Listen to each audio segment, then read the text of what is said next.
Non è colpa mia, Pietro. L'ho amato, lo amo ancora, che posso farci?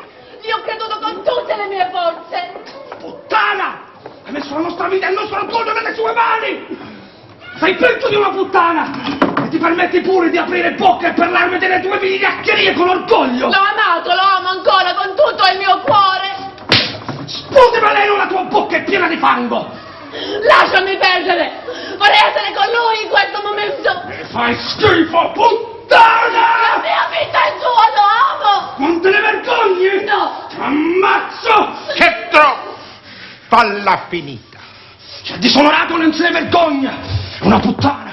Una sorella peggio di una puttana!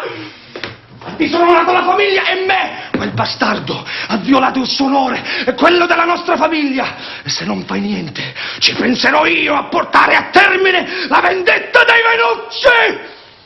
Puttana! No! No, Pietro! Fermati! Lucrezia! Vieni qui.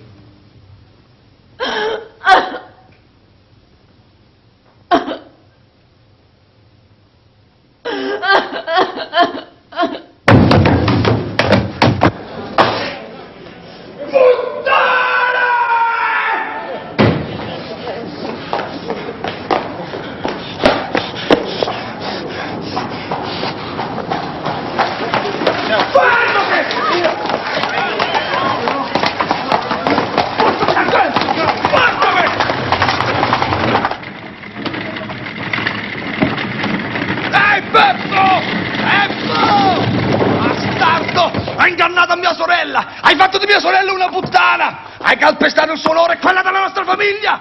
Voglio quello che è nostro! Voglio il mio orgoglio! Beppo! Batti avanti, bastardo! Beppo, che fai con te, martello? Vieni qua!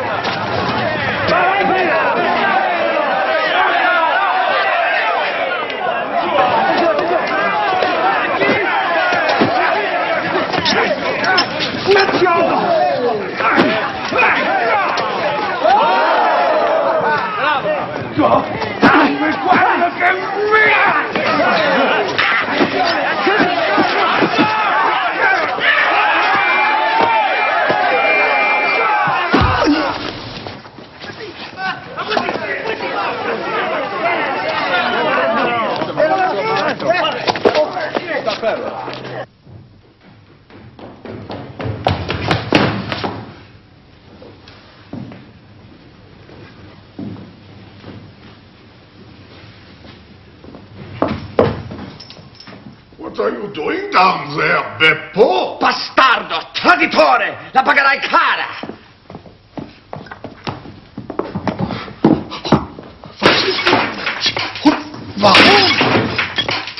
Porco!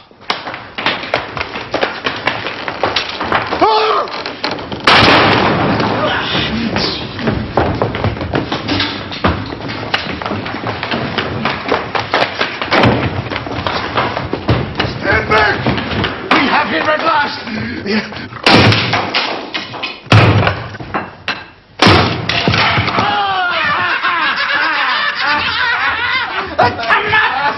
Ammazzalo!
remarkable on hand, Lestrade?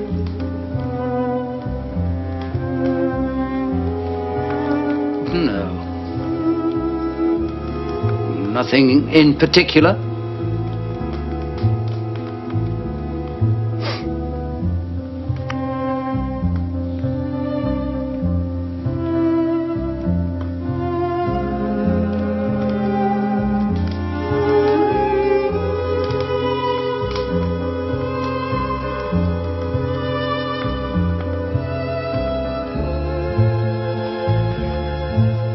Then tell us about it.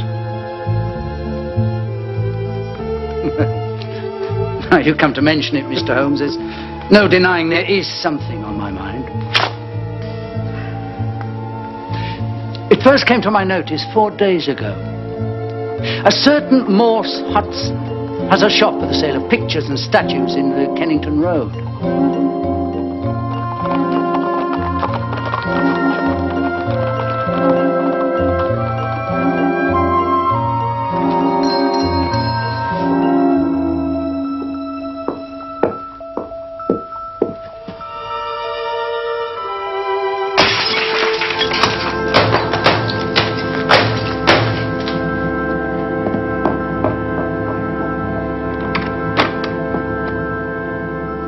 But what happened last night was more serious and also more singular. Burglary. Exactly. The house of a Dr. Barnicott was broken into.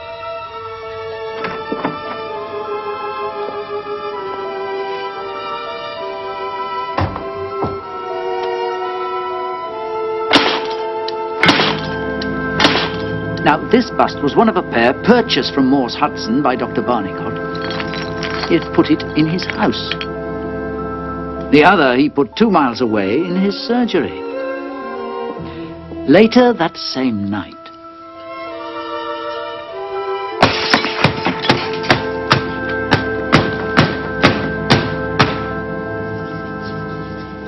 This is certainly very novel. yes, I thought it would please you. Though, in my opinion, it comes more into Dr. Watson's line than ours. Disease? I should say madness. Queer sort of madness, too. You wouldn't think there was anybody living nowadays, would you, have such a hatred for Napoleon Bonaparte? Ah, actually, there are no limits to the possibilities of monomania. You see, there is the condition that the modern French psychologists have called an idée fixe. Now, if someone became obsessed with, say, an injustice committed to an ancestor during the Napoleonic Wars, he might form an idée fixe, and under its influence, he might be capable of any fantastic outrage. My dear Watson, that won't do. How do you explain it, then? I don't attempt to do so. I see. I would simply observe that there is a certain method in this gentleman's eccentric madness. I mean, for example, in Dr. Barnicott's house, where a sound might arouse the sleeping family, the bust was taken outside before being broken, whereas in his surgery, where there was less danger of alarm, it was smashed where it stood. Well, I only mention it because you usually have a taste for all that is out of the common, no matter how trivial. No, I dare call nothing trivial, Lestrade. Some of my most classic cases have had the least promising commencement. Yeah, that dreadful business of the Abernethy family. Ooh. I'd hardly call the dismemberment of an entire family trivial. Well, Watson, would you be so kind as to explain? What? Well, the point is that it only came to Holmes's notice because of the depth to which the parsley had sunk into the butter on a hot day. Ah. So you see, I cannot afford to smile at your 3 busts, Lestrade. However, I would be obliged if you would keep me informed as to developments.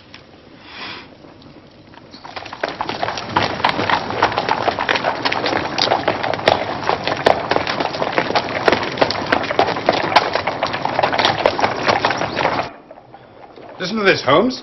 Come instantly, 131 Pitt Street, Kensington, Lestrade. What's it about? Well, it could be anything, but I suspect it's a sequel to his story of last night. You know, my idée fixe. Finish your coffee. There's a cab at the door. 2 minutes.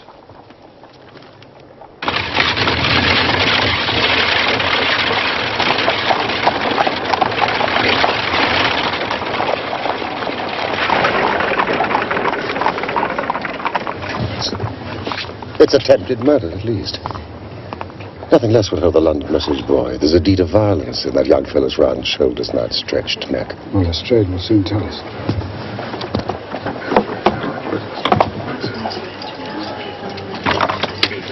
Look at this, Watson. The bottom steps swill down and the others dry. Footsteps enough, anyhow. Yes, but whose?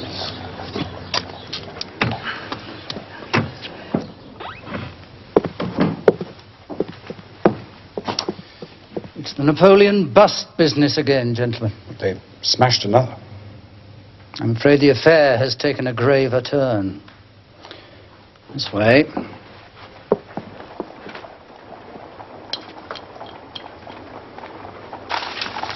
Mr. Harker, allow me to present Mr. Sherlock Holmes and Dr. Watson.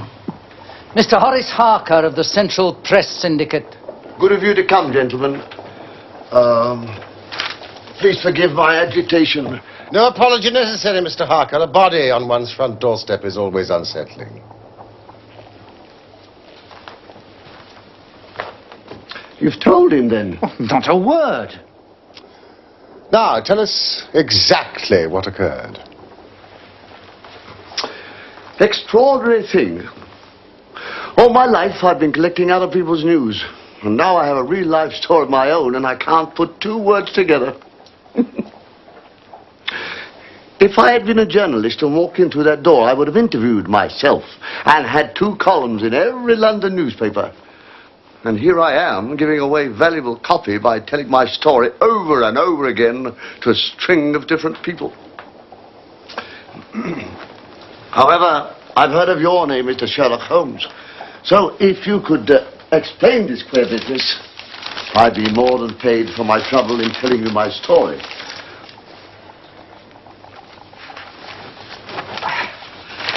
A great deal of my journalistic work is done at night in my den. In that room adjacent to this one. At some time in the small hours of this morning,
I shall live that moment over and over again in my dreams.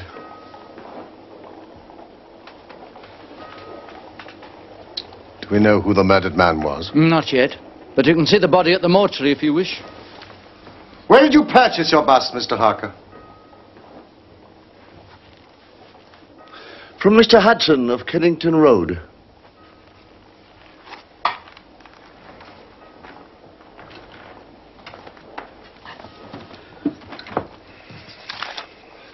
Do we know what became of it? The officer at the door tells me it's been found in the front garden of an empty house in Camden House Road. I was just going round to see it. Will you come? In a moment, Lestrade.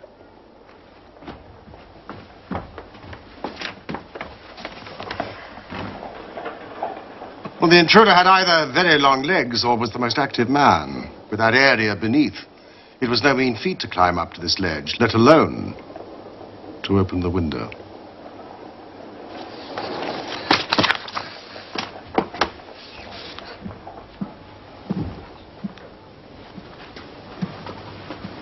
Mr. Harker, will you come with us to see the remains of your bust? I must make something of it, although I've no doubt that every newspaper in London will be on the street with a full and detailed account. Just my luck. Do you remember when the stand fell down at the Doncaster races? I was the only journalist in that stand, and my journal was the only one that didn't have a published account because I was too shaken to write a word. Now, I should be too late with a murder on my own doorstep.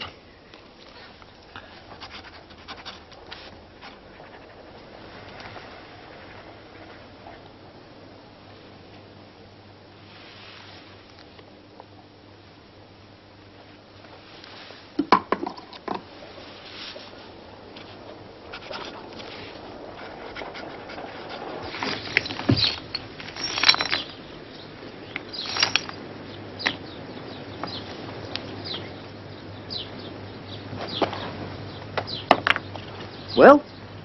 We have a long way to go, but there is one suggestive fact. He didn't smash this in the house or immediately outside it. Well, perhaps he was so rattled and bustled by meeting this other fellow that he hardly knew what he was doing. That's likely enough. But why did he choose to destroy it outside this particular house? It's empty. So he knew he wouldn't be disturbed. Yeah. But there's another empty house further up the street he must have passed. Why not destroy it there?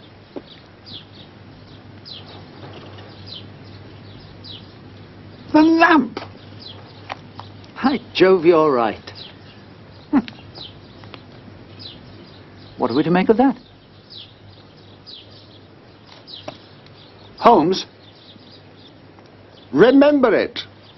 Docket it. We may come on something later which will bear upon it. Meanwhile, before we go our separate ways, I suggest we make one last concerted visit. Where to? The morgue.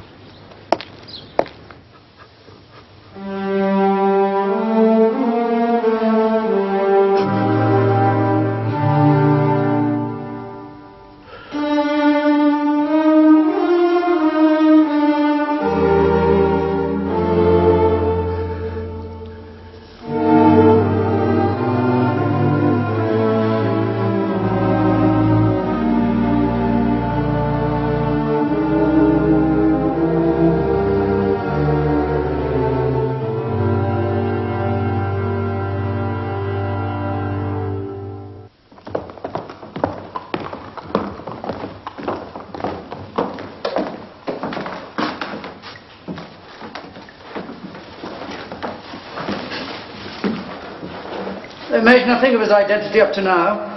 He was poorly dressed, but doesn't seem to have been a labourer. Well, whoever's responsible did a nasty job on the fellow's throat. Oh, that was a murder weapon. Had a serrated blade. Though whether it belonged to the murderer or the dead man, we don't yet know. Anything in his pockets to help identify him? Precious little. If it might interest you, Mr. Holmes. Forgive me, Lestrade, I was just contemplating the one mystery that not even I can solve. Death itself. Pray continue. As you can see, he carried very little. An apple, some string, a shilling map of London, and a photograph.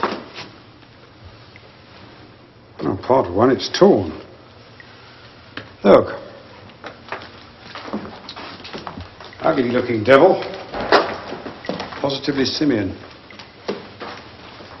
What steps do you propose next, Lestrade? Well, the most practical way of getting at it, in my opinion, is to identify the dead man. Once we know who he is and who his associates are, we should have a good start in learning who killed him on the doorstep of Mr. Horace Harker. Don't you think so, Mr. Holmes? No doubt. It is not the way that I would conduct the case. Oh, what would you do? Now, don't let me influence you, Lestrade. I suggest you follow your line of inquiry and I mine. Then we can compare notes. and each supplement the other. But if you are returning to Pitt Street, I would be grateful if you would tell Mr. Harker that I have quite made up my mind in this matter. I'm certain that it was a dangerous and homicidal lunatic with Napoleonic delusions at his house last night. It will help him in this article. You don't seriously believe that, Holmes? Don't I? Well, perhaps not. I'm sure it will please Mr. Horace Harker and the subscribers to the Central Press Agency. I would be grateful, Lestrade, if you could make it convenient to come round to Baker Street at 6 o'clock this evening.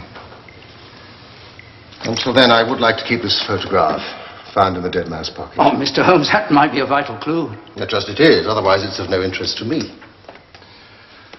Good luck, Lestrade.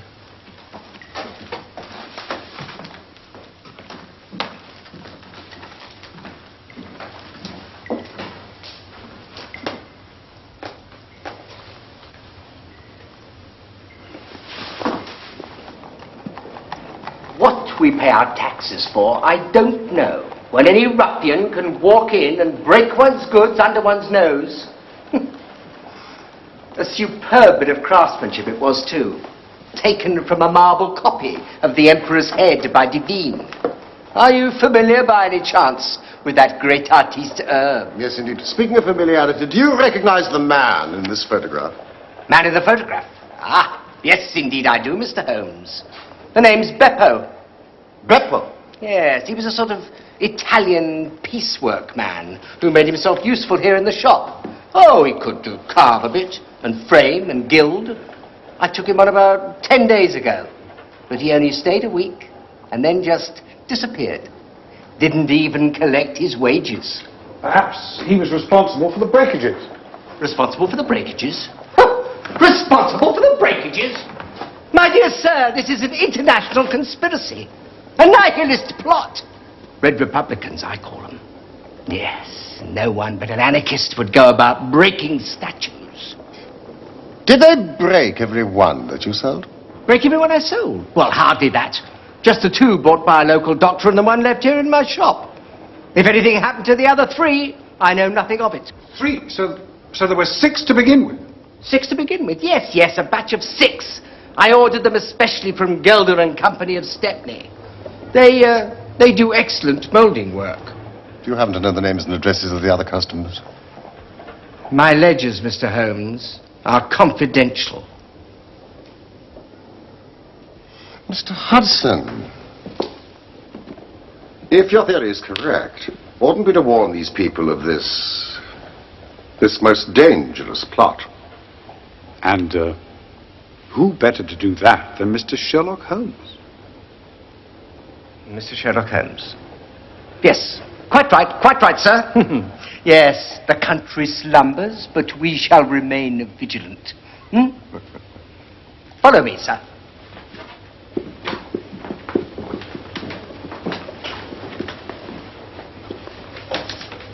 Here we are. Mr. Josiah Brown of Chiswick and Mrs. Sanderford of Reading. Mrs.? Yes.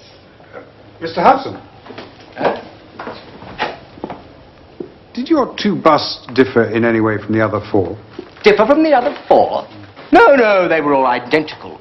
And all with the beautiful decoration which I ordered especially. Yes, apart from the decoration, were your 6 busts the same as all the others? The same as all the others? Well, I suppose so.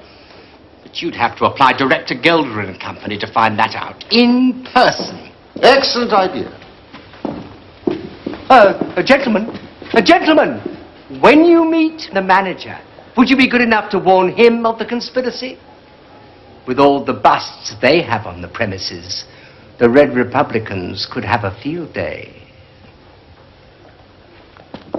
No, Normally, we sell the busts without decoration, but Mr. Hudson ordered that the whole uniform be painted.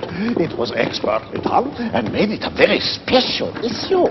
In terms of the construction, however, there is no reason why the 6 Napoleons we sold to him should be different from hundreds of others. You see, the 2 molds are poured together and filled with plaster to make the complete bust. Are they solid? Solid? Yes, of course. Aber natürlich. Then they are placed in a special room to dry and afterwards stored. The wholesale price is 6 shillings, but the retailer would get 12 or more. I can think of no reason someone would wish to destroy them. Or murder for them? No.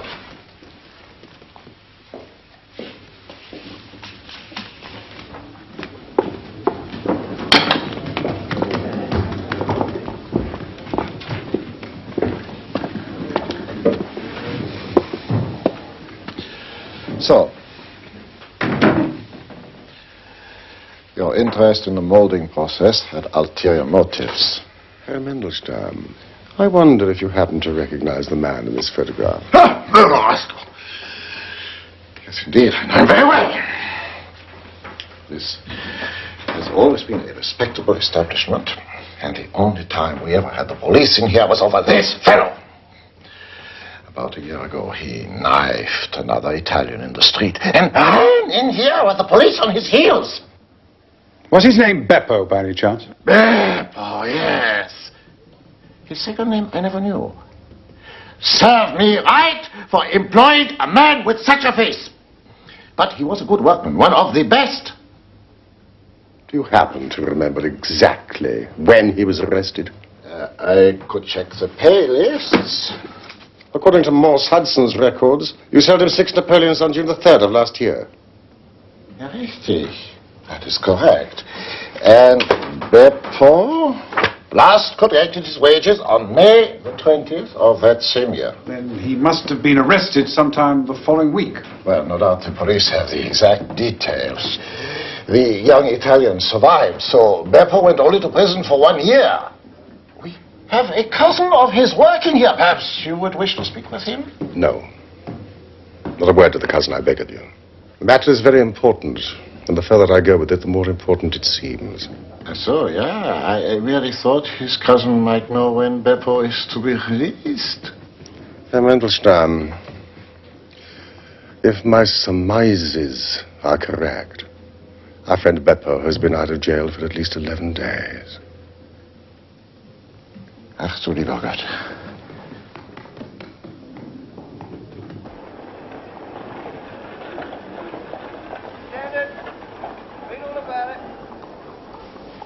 Hey! Watson, Harker has baited the travellers. What do you mean? The press is a very valuable institution if one knows how to use it. Read all about it. Stand it. Very cunning, Holmes. Thank you, Watson.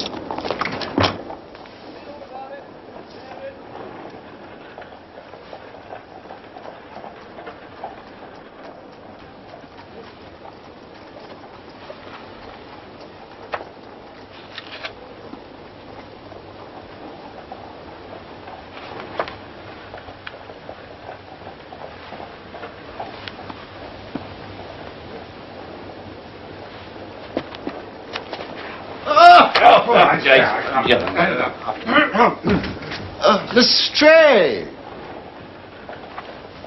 Mr. Holmes? Doctor? Please, sit down. Oh. Thank you. Well,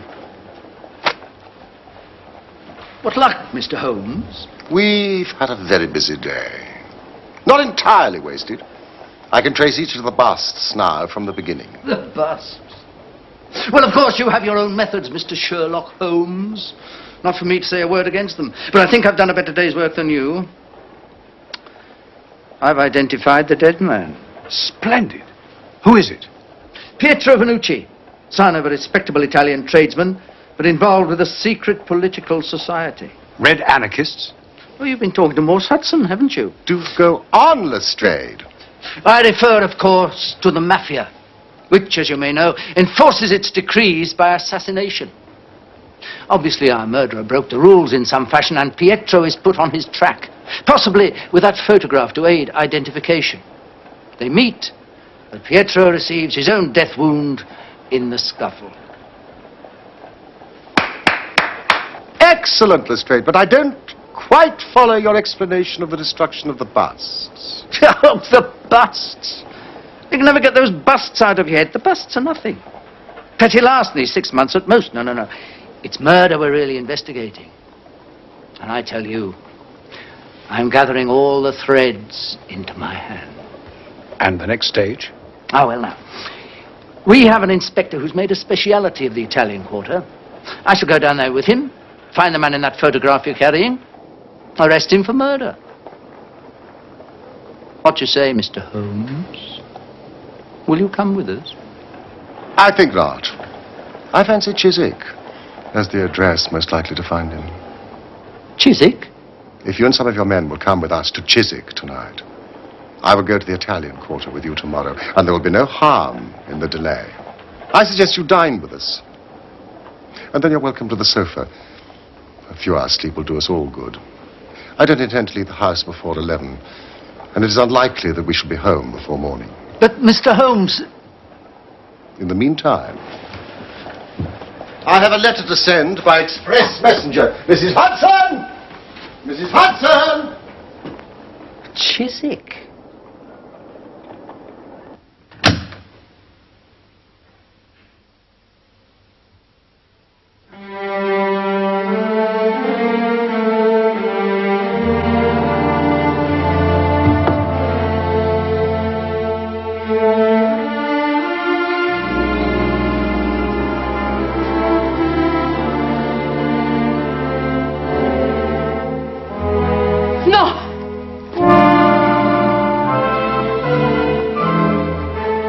Queste non sono cose da donne. Ho disonorato la famiglia e lo devo fare io. Sono io il capofamiglia. È mio dovere.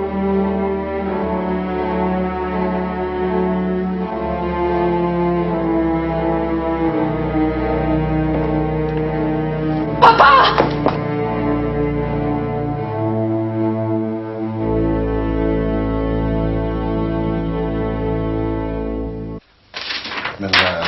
Milan.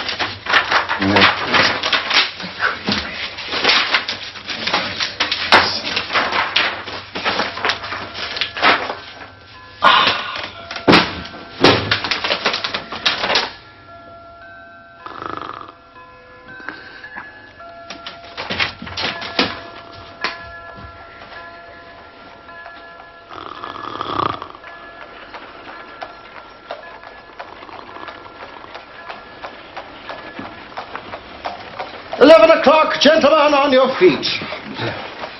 Come along, Lestrade. Watson, I think you've been over-generous with the port. You're frugal enough with your information. That will be our four-wheeler.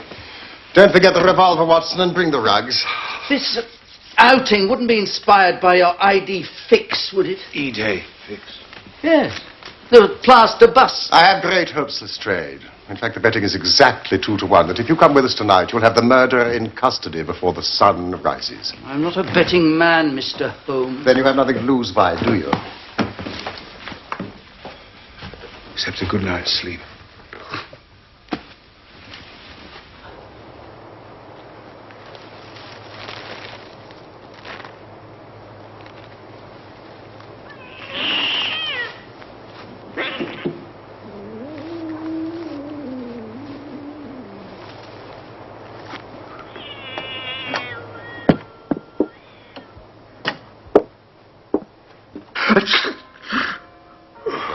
Watson, if you've caught a cold, it's your fault.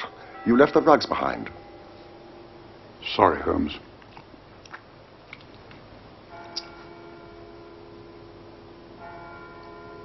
Is that 2 o'clock?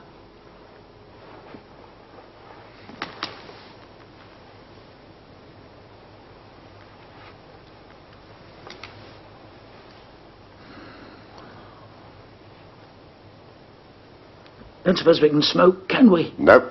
No, thought as much. Are your men in position? Oh, yes.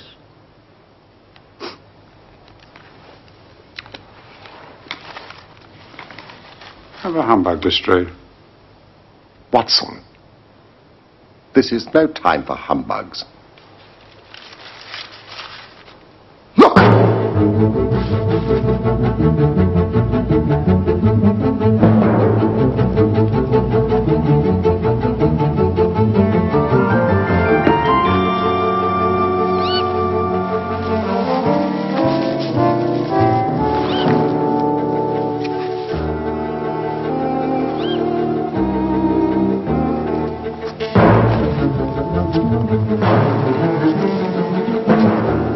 Is that who you're expecting?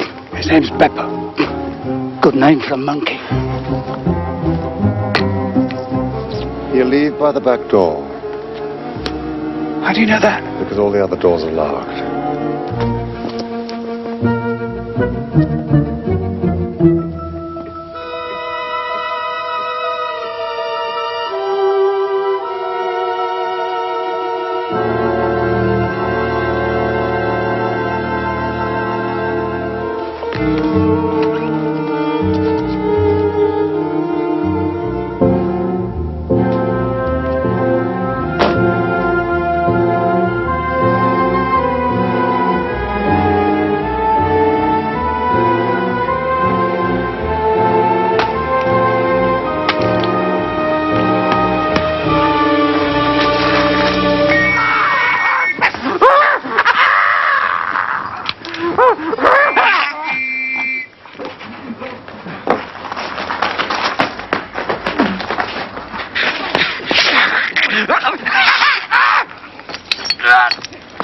Oh dear, it's smashed. Mr. Josiah Brown, I presume? Yes, sir. And you no doubt are Mr. Sherlock Holmes. I had the note you sent by the express messenger, and I did exactly as you told me. Following your instructions, we locked every door so as to lead him into the back. And I'm very glad to see you have the rascal. Now, I hope, gentlemen, that you will come in and partake of some refreshment. Thank you, Mr. Brown. The hour is rather late. Good night. Good night.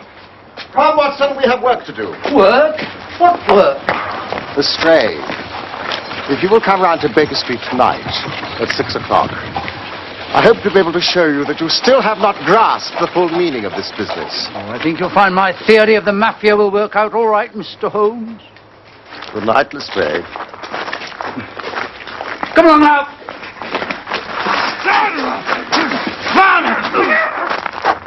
Baker Street, please.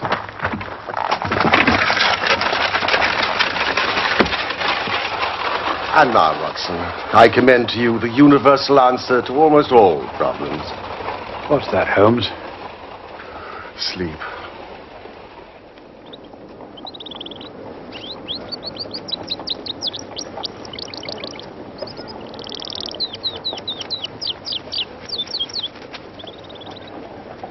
Buongiorno.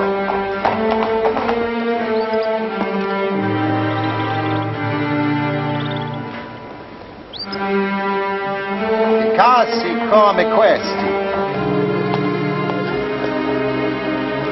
è importante.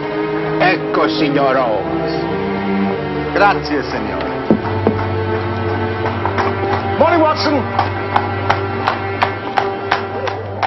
Since the manager of Gelder and Company was mainly responsible for Beppo's initial arrest, we see the breaking of the busts as a pathetic attempt to revenge himself. And it was possibly these senseless acts of violence which transgressed the mafia's code of behavior and led to the murder of young Vernucci. There. I think that takes care of those details you mentioned last night. Don't you, Mr. Holmes? Holmes! Ah! Yes, Watson. Well, what do you think of Lestrade's theories? I'm sure that they are of the greatest interest, but I regret to say I've not listened to a word of them. Forgive my inattention, Lestrade. I had a rather late night. Oh, what do you think I had?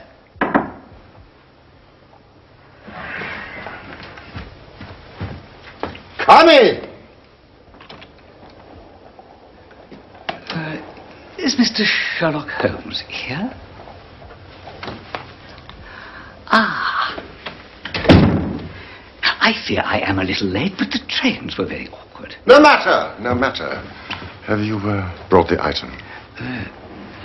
Well, these are my friends and colleagues, Dr. Watson and Inspector Lestrade of Scotland Yard. You may speak freely in front of them. Gentlemen, you said in your telegram that Mr. Hudson had given you my address. Mr. Sandiford already? The same, sir. How do you do? It's those busts again. Correct, Lestrade. Did he also tell you just how much my wife paid for it? No, he did not.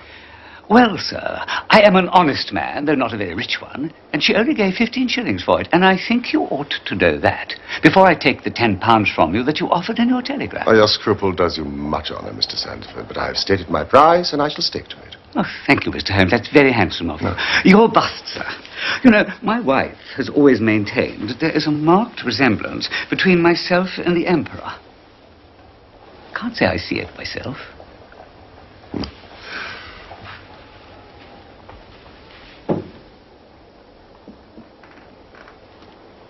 Sixth Napoleon. I contacted Mr. Sandiford by telegram this morning. Now, if you will sign this paper in front of witnesses, it is simply to say that you transfer every possible rights that you could ever have in the bust to me. Happy to, Mr. Holmes. Happy, happy, happy. I am a methodical man, and one never knows what turn events may take afterwards. Here is your £10 notes, and good evening, Mr. Thank Sandiford. you very much, Mr. Holmes. It's a good evening, gentlemen. Oh, yes, and it's very, very kind of you. And thank you so much. Yes, and I'm very pleased I'm here. Thank you so much. Oh, my God.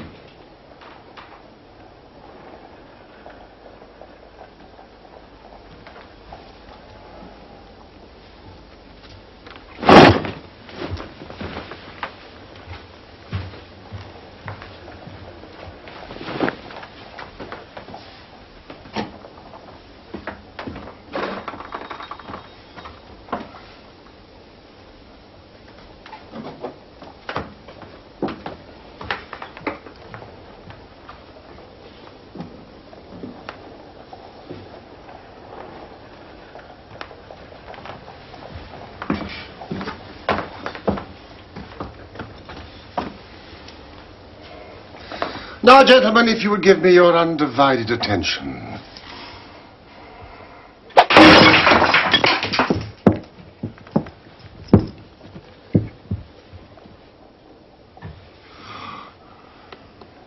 Gentlemen, allow me to introduce you to one of the most precious objects in the world.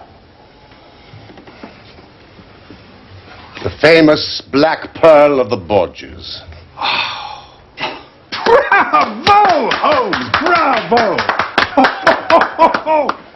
Oh, your legerdemain rivals that of Maskelyne himself. Oh, this surpasses it. The Borgia pearl's been missing since it disappeared from the Prince of Colonna's bedroom in that Dacre Hotel over a year ago. As you may remember, Lestrade, I was consulted upon the case at the time.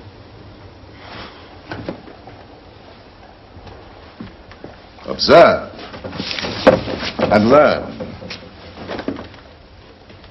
The moment the name Venucci surfaced in this case, I immediately became intrigued. The Princess of Colonna's maid, for some time, had been one Lucrezia Venucci. Suspicion fell on her, and it was proved that she had a brother in London, but we failed to trace any connection between them. Beppo was the connection. He had been courting Lucrezia Venucci for some time. Where did you get that? Papa Venucci. Oh, I see. When the Venucci family planned to steal the Black Pearl, they used Beppo as a go-between for Lucrezia and her brother. Beppo gleaned enough information to execute the robbery himself and make off with the pearl. Pietro Venucci, the brother, caught up with him outside Gelder's workshop. Beppo stabbed him. He then fled into the warehouse and took refuge in the drawing room.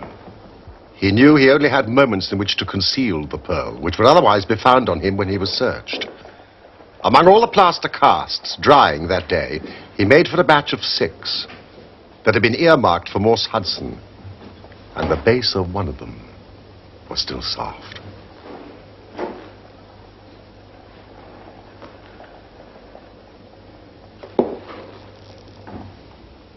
It was an admirable hiding place. As soon as Beppo got out of prison, he managed to find employment with Mr. Morse Hudson and set about tracking the 6 Napoleons down. He found and destroyed 3 of them. But the night he located Harker's, Pietro Vanucci, intent on vengeance, accosted him, and this time Beppo slit his throat. With only 2 busts left, it was likely he would try the London one first. Hence our visit to Chiswick. Exactly, Watson. That left only the Reading bust. I bought it in your presence from the owner. And there it lies.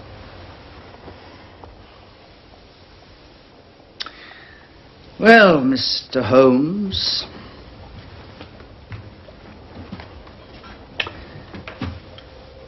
I've seen you handle a good many cases in my time, but I don't know that I ever knew a more workmanlike one than this. We're not jealous of you, you know, at Scotland Yard. Oh, sir, we're proud of you.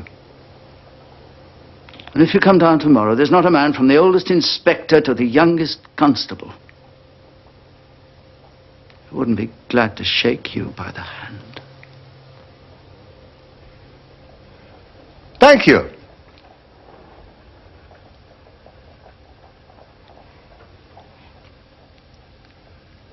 Thank you.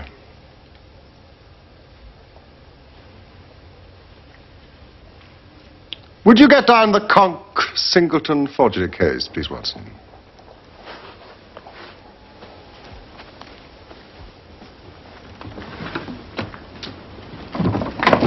Goodbye, Lestrade. Now, if a little problem comes your way, I shall be happy if I can to give you a hint or two as to its solution.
È finita, Lucrezia.